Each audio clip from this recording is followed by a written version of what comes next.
Hello guys, तपाईहरुलाई स्वागत छ। च्यानल सपोर्टको लागि लाइक अनि सब्स्क्राइब गर्न नबिर्सनु होला।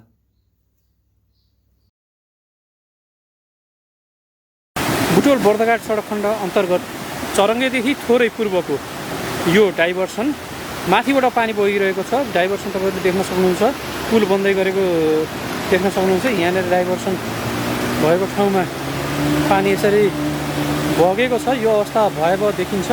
यहाँनेर धेरै यात्रुहरू अलपत्र परेका छन्। यहाँनेर धेरै यात्रुहरू अलपत्र परेका छन्। यसरी यात्रुहरूले आफ्ना सवारी साधनहरू लिएर जान खोजिरहेको अवस्था छ। यहाँनेर आवाजात कोही यात्रुहरू तपाईहरु आउँदै हुनुहुन्छ भने ख्याल गर्नु होला। यो बाटो हिँड्नुभन्दा पहिला यसरी डाइभर्सन माथिबाट पानी बगिरहेको छ। Thank you for watching. Channel सपोर्टको लागि लाइक अनि सब्स्क्राइब गर्न नबिर्सनु होला।